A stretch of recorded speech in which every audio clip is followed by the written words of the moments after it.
2023ರ ವಿಧಾನಸಭೆ ಚುನಾವಣೆಗೆ ನಾನು ಸ್ಪರ್ಧಿಸುವುದು ನಿಶ್ಚಿತ ಅಂತ ಬಾಗಲಕೋಟೆಯಲ್ಲಿ ಶ್ರೀರಾಮ ಸೇನೆ ಮುಖ್ಯಸ್ಥ ಪ್ರಮೋದ್ ಮುತಾಲಿಕ್ ಹೇಳಿದ್ದಾರೆ. ಇದು ನನ್ನ ಕೊನೆಯ ಪ್ರಯತ್ನ. ಈ ಬಾರಿ ಚುನಾವಣೆಗೆ ಸ್ಪರ್ಧೆ ಮಾಡ್ತೇನೆ. ಯಾವ ಕ್ಷೇತ್ರದಿಂದ ಸ್ಪರ್ಧೆ ಅಂತ ಇನ್ನೂ ನಿರ್ಧಾರ ಆಗಿಲ್ಲ. ಡಿಸೆಂಬರ್ ಮೊದಲ ವಾರದಲ್ಲಿ ಡಿಕ್ಲೇರ್ ಮಾಡ್ತೀನಿ ಅಂತ ಹೇಳಿದ್ದಾರೆ. ಕೆಂಪೇಗೌಡರ ರಥಯಾತ್ರೆ ಸ್ವಾಗತಿಸುವ ವಿಚಾರಕ್ಕೆ ಬಿಜೆಪಿ ಮುಖಂಡರ ನಡುವೆ ಗಲಾಟೆಯಾಗಿದೆ. ಕೋಲಾರ ಜಿಲ್ಲೆಯ ಮಾಲೂರು ತಾಲೂಕಿನ ಟೇಕಲ್ನಲ್ಲಿ ಈ ಘಟನೆ ನಡೆದಿದೆ. ಮಾಜಿ ಶಾಸಕ ಮಂಜುನಾಥ್ ಗೌಡ ಹಾಗೂ ಹೂಡಿ ವಿಜಯ್ ಕುಮಾರ್ ಬಣಗಳ ನಡುವೆ ಗಲಾಟೆ ನಡೆದಿದೆ. ಕೈಕೈ ಮಿಲಾಯಿಸುವ ಹಂತಕ್ಕೆ ಗಲಾಟೆ ಹೋಗಿತ್ತು. ಸ್ಥಳದಲ್ಲಿ ಸಂಸದ ಎಸ್ ಮುನಿಸ್ವಾಮಿ ಹಾಗೂ ಪೊಲೀಸರು ಗಲಾಟೆಯನ್ನು ತಡೆದಿದ್ದಾರೆ. ಬೆಳಗಾವಿ ಜಿಲ್ಲೆಯ ಕಿತ್ತೂರಿನಲ್ಲಿ ಮಾಜಿ ಸಚಿವ ವಿನಯ್ ಕುಲಕರ್ಣಿ ಅವರ ಹುಟ್ಟುಹಬ್ಬವನ್ನು ಅದ್ದೂರಿಯಾಗಿ ಆಚರಿಸಲು ಅಭಿಮಾನಿಗಳು ಸಿದ್ಧತೆ ನಡೆಸಿದ್ದಾರೆ. ನವೆಂಬರ್ 7ರಂದು ವಿನಯ್ ಕುಲಕರ್ಣಿ ಹುಟ್ಟುಹಬ್ಬ ಕಾರ್ಯಕ್ರಮಕ್ಕೆ ತಯಾರಿ ನಡೆಸಿದ್ದು, ಕಾರ್ಯಕ್ರಮದ ಸ್ಥಳವನ್ನ ವಿನಯ್ ಕುಲಕರ್ಣಿ ವೀಕ್ಷಿಸಿದ್ರು. ಈ ವೇಳೆ ಮಾತನಾಡಿರೋ ಕುಲಕರ್ಣಿ, ಇದು ಅಭಿಮಾನಿಗಳು ಬಿಸ್ನೆಸ್ ಲೋನ್ ಕೊಡಿ ಅಂತ ಬ್ಯಾಂಕಿಗೆ ಹೋದ್ರೆ ಬಿಸ್ನೆಸ್ ಪ್ಲಾನ್ ಕೊಡಿ ಅಂತ ಅವ್ರು ಕೇಳ್ತಾರೆ. ಬಿಸ್ನೆಸ್ ಪ್ಲಾನ್ ಮಾಡೋದು ಹೇಗೆ ಅಂತ ಪ್ರಾಕ್ಟಿಕಲ್ ಆಗಿ ಕಲಿಬೇಕಾ? ಫ್ರೀಡಮ್ ಆಪ್ ಅನ್ನ ಈಗಲೇ ಡೌನ್ಲೋಡ್ ಮಾಡಿರೋ ಕಾರ್ಯಕ್ರಮ ಅಂತ ಹೇಳಿದ್ರು. ನಮ್ಮ ಬೆಳಗಾವಿ ಜಿಲ್ಲಾ ಎಲ್ಲ ನಮ್ಮ ಮುಖಂಡರು, ಆಮೇಲೆ ಜೊತೆಗೆ ನಮ್ಮೆಲ್ಲ ಯುವ ಮಿತ್ರರು ಎಲ್ಲರೂ ಸೇರಿ ಇವತ್ತಿನ ಕಾರ್ಯಕ್ರಮ ಆರ್ಗನೈಸ್ ಮಾಡ್ಯಾರ. ನಾವೆಲ್ಲ ಆಮ್ಯಾಗ ಹೋಗಿ ಮನೆ ಸಿದ್ದರಾಮಯ್ಯನವ್ರಿಗಾಗಲಿ, ಡಿ ಕೆ ಶಿವಕುಮಾರ್ ಆಗಲಿ, ಖರ್ಗೆ ಸಾಹೇಬ್ರಿಗಾಗಲಿ ಎಲ್ಲರಿಗೂ ವಿನಂತಿ ಮಾಡ್ಕೊಂಡಾಗ ಎಲ್ಲರೂ ಭಾಳ ಖುಷಿಯಿಂದ ನಾವು ಬರ್ತೀವಿ ಅಂತ ತಪ್ಕೊಂಡಾರ. ಆಮೇಲೆ ಉಳಿದ ಇಡೀ ರಾಜ್ಯಾದ್ಯಂತ ಎಲ್ಲ ನಮ್ಮ ಪಕ್ಷದ ಮುಖಂಡರು ಕೂಡ ಇರೋ ಪಾಲ್ಗೊಳ್ಳತ್ತಾರೆ. ಜೊತೆಗೆ ನಾವು ಆಮ್ ಆದ್ಮಿ ಪಕ್ಷ ಈಸುದನ್ ಗದ್ವಿಯನ್ನು ಗುಜರಾತ್ನ ಮುಖ್ಯಮಂತ್ರಿ ಅಭ್ಯರ್ಥಿ ಎಂದು ಘೋಷಿಸಿದೆ. ಡಿಸೆಂಬರ್ 1 ಮತ್ತು 5ರಂದು 2 ಹಂತದಲ್ಲಿ ಗುಜರಾತ್ ವಿಧಾನಸಭೆ ಚುನಾವಣೆಗೆ ಮತದಾನ ನಡೆಯಲಿದೆ.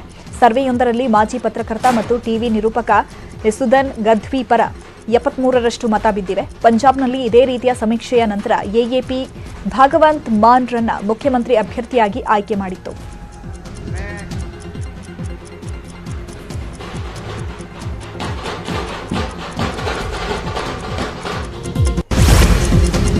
ಬೆಂಗಳೂರು ಅರಮನೆ ಆವರಣದಲ್ಲಿ ಜಿಮ್ ಸಮಾವೇಶದ ಸಮಾರೋಪ ಕಾರ್ಯಕ್ರಮ ನಡೆಯಿತು.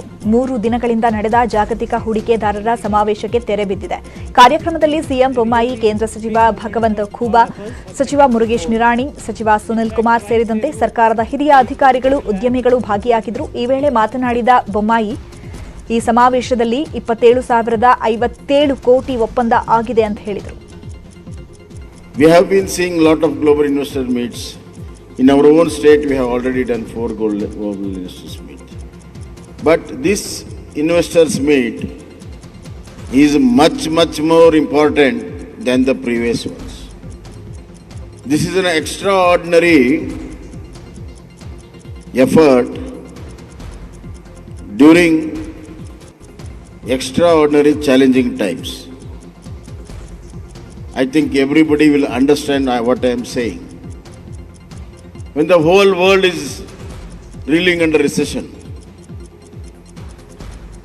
when the whole world is feared of the inflation,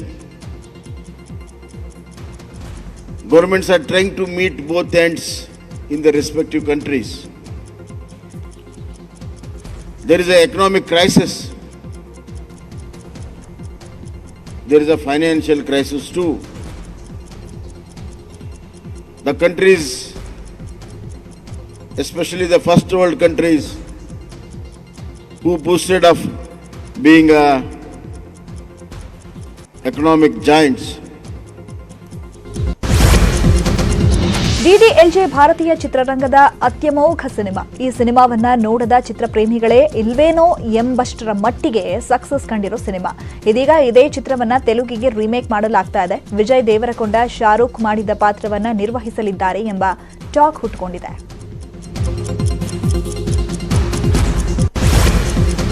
Kantara ತೆರೆ ಕಂಡಾಗಿನಿಂದ ರಿಷಬ್ ಶೆಟ್ಟಿ ಸಾಕತ್ ಬ್ಯುಸಿಯಾಗಿದ್ದಾರೆ. ಬೆಳಗ್ಗೆ ಚೆನ್ನೈ ಆದರೆ ಮಧ್ಯಾಹ್ನ ಕೊಚ್ಚಿನ್, ಸಂಜೆ ಮುಂಬೈ ಅನ್ನುವಷ್ಟರ ಮಟ್ಟಿಗೆ ಪ್ರಮೋಷನ್ನಲ್ಲಿ ನಿರತರಾಗಿದ್ದಾರೆ. ಹೀಗಾಗಿ ತಮ್ಮ ಕುಟುಂಬಕ್ಕೂ ಸಮಯ ಕೊಡಲಾಗಿರಲಿಲ್ಲ. ಇದೀಗ ಬ್ಯುಸಿ ಸ್ಕೆಡ್ಯೂಲ್ ನಡುವೆಯೂ ಮಕ್ಕಳೊಂದಿಗೆ ಕಾಲ ಕಳೆದಿದ್ದಾರೆ ಅನ್ನೋದಕ್ಕೆ ಸಾಕ್ಷಿಯಾಗಿ ಇಬ್ಬರು ಮಕ್ಕಳು ಹಾಗೂ ಪತ್ನಿ ಪ್ರಗತಿ ಜೊತೆ ಇರೋ ಫೋಟೋ ಶೇರ್ ಮಾಡಿಕೊಂಡಿದ್ದಾರೆ. 3 ಹಾರ್ಟ್ ಸಿಂಬಲ್ ಜೊತೆ ಫ್ಯಾಮಿಲಿ ಅಂತ ಕ್ಯಾಪ್ಷನ್ ಕೊಟ್ಟಿದ್ದಾರೆ. ಗೀತಾ ಗೋವಿಂದಂ ಸೂಪರ್ ಹಿಟ್ ಜೋಡಿ ರಶ್ಮಿಕಾ ಮಂದಣ್ಣ ಹಾಗೂ ವಿಜಯ್ ದೇವರಕೊಂಡ ಮತ್ತೆ ಒಟ್ಟಾಗಿ ಹೊಸ ಸಿನಿಮಾದಲ್ಲಿ ನಟಿಸಲಿದ್ದಾರೆ. ಪರಶುರಾಮ್ ಅವರು ತಮ್ಮ ಮುಂದಿನ ಚಿತ್ರಕ್ಕಾಗಿ ದೊಡ್ಡ ನಿರ್ಮಾಣ ಸಂಸ್ಥೆಯೊಂದರ ಜೊತೆ ಕೈ ಜೋಡಿಸಿದ್ದಾರೆ. ಈ ಚಿತ್ರದಲ್ಲಿ ವಿಜಯ್ ಹಾಗೂ ರಶ್ಮಿಕಾ ಒಟ್ಟಾಗಿ ನಟಿಸಲಿದ್ದಾರೆ ಅಂತ ಹೇಳಲಾಗ್ತಾ ಇದೆ. ಇದು ಸಾಕಷ್ಟು ಕುತೂಹಲವನ್ನ ಮೂಡಿಸಿದೆ.